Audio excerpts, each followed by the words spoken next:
Hello everyone. In our today's lecture, we are going to start with pharmacodynamics.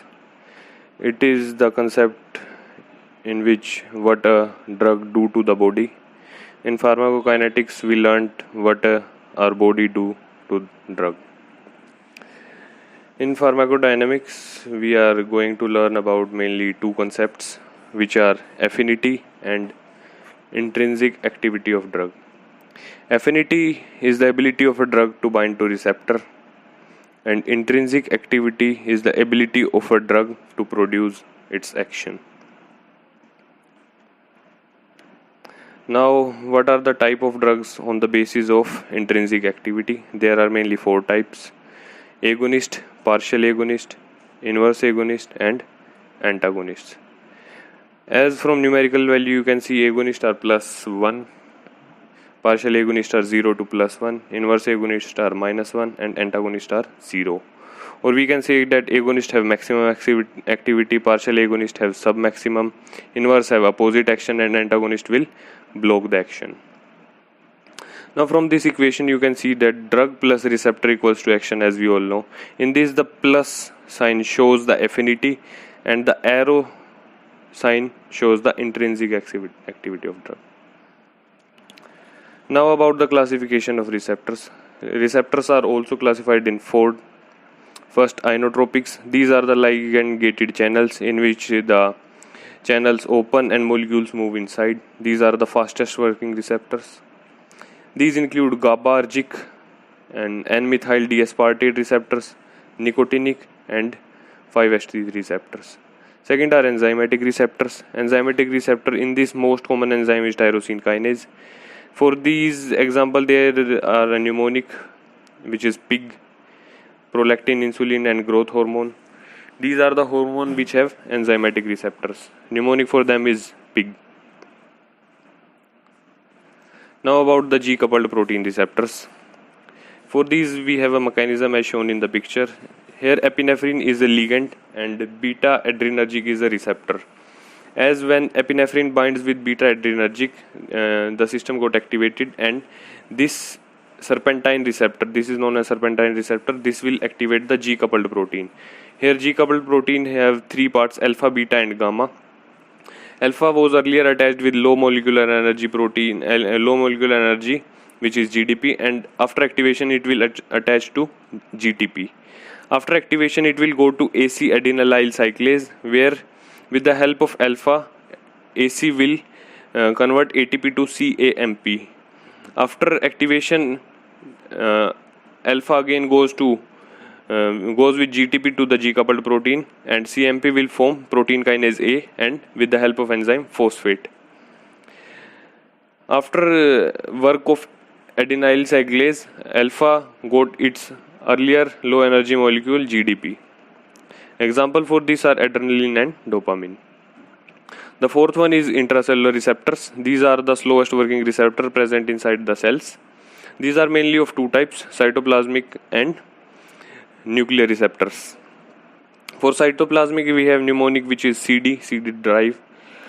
C stands for corticosteroids and D stands for vitamin D, like CD drive, you know. And for nuclear receptor we have a mnemonic, which is Sachin Tendulkar played very good. S stands for sex hormone, T for thyroid hormone, P for peroxisomal proliferative activated receptors, and V for vitamin A. Now there are two concepts, which are potency and efficacy. Potency, it is the power of a drug to produce action, and it depends on the dosage of drug, amount of drug. Where efficacy, it is the working of drug regardless of dosage of drug. As you can see from a graph which is shown in this picture, there are two drugs A and B. B have high potency and high efficacy, but according to potency A drug is safe, but according to efficacy B drug is higher but unsafe. As higher efficacy will show sudden reaction, which we don't want. That's why we choose lower drugs. Now about therapeutic index. Therapeutic index is the ratio of toxic dose to the effective dose in a patient. which is TD 50 upon ED 50, in which 50 here means the 50% of population, and TD means toxic dose and ED means effective dose. Now about the therapeutic drug monitoring. It is mainly the monitoring of drug, after which we give dosage to the patient. For this we take the sample collection from the patient and do the analysis of that sample, and after medical judgments we give a personalized dosage according to the disease to the patient. And for this we can take an example. A patient come to us having hypertension. We checked his BP and then gave him hypertensive drugs, and we have now two mechanisms for checking the effectiveness of drug. We can ask the patient. If we are not able to do such, we will do the therapeutic drug monitoring, in which we will see the plasma concentration. If the plasma concentration is less than 10 micro per deciliter, then we have to increase the dosage. If the plasma concentration is more than 20 microgram per deciliter, then we have to decrease the dosage. Now we have the drugs for which therapeutic monitoring is possible. For this we have a mnemonic drug possessing low therapeutic index, in which A stands for aminoglycosides, D stands for digoxin, P for phenytoin. Phenytoin have narrowest therapeutic drug monitoring, L for lithium carbonate, T for tricyclic antidepressant, and I for immunosuppressants. Now about the clinical trials. These are the trials which are done before making any drug. These consist of 4 phases. First phase, in this we check the MTD, which is maximum tolerable dose on a healthy person. And in phase 2 we check on the patients about the effectiveness. In phase 3 we check on the patient, the effectiveness and safety.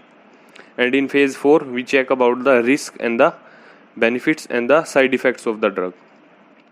For this we have the count of the peoples on which we have to do these. For this another picture is shown. In phase 1 we have to do this on healthy patients. Remember, it is on healthy patients, on 5 to 10 or 2 to 3.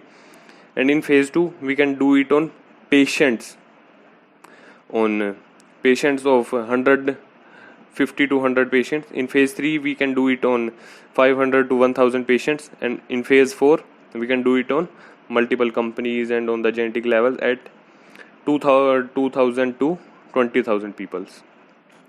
Now there are some administrative companies or departments like FDA, Food and Drug Administration, and INDA, investigation of new drug application. Application is given to this company for trials. NDA, new drug application is given to this company for marketing of the drug. CDSCO, Central Drug Standard Control Organization, this is mainly of India. GCP, it is the good clinical practices on the human beings, specific for human beings. And last one is CPCSEA, Committee for Purpose of Control and Supervision of Experiments on Animal. As you can see from the name, it is for safety and supervision for animals. This is the logo of CDSCO, Indian logo. Now about the last topic in pharmacodynamics, control and blinding. This mainly concept in this is placebo. Placebo is a saline solution or a dummy drug, we can say, which is given to the patient for diverting the mind of the patient. If we give the placebo to the patient will think that we have gave him a drug, but we didn't give him a drug. We gave him a placebo, which is a saline solution, normal saline solution, and patient shows effectiveness. And at last, blinding. As name tells, blinding is that we are hiding something from the person. It is mainly of 2 kinds: single blinding and double blinding. Single blinding is used in phase 2 clinical trials, and double blinding is used in phase 3 clinical trials. Single blinding is the type of blinding in which only the patient don't know that what kind of drug is given to him. Is it placebo or is it a real drug given to him? And double blinding is a kind of blinding in which the patient and even the doctor also don't know that placebo or what kind of drug is given to the patient. Thanks for watching the lecture and subscribe for the future lectures. Stay safe, stay home.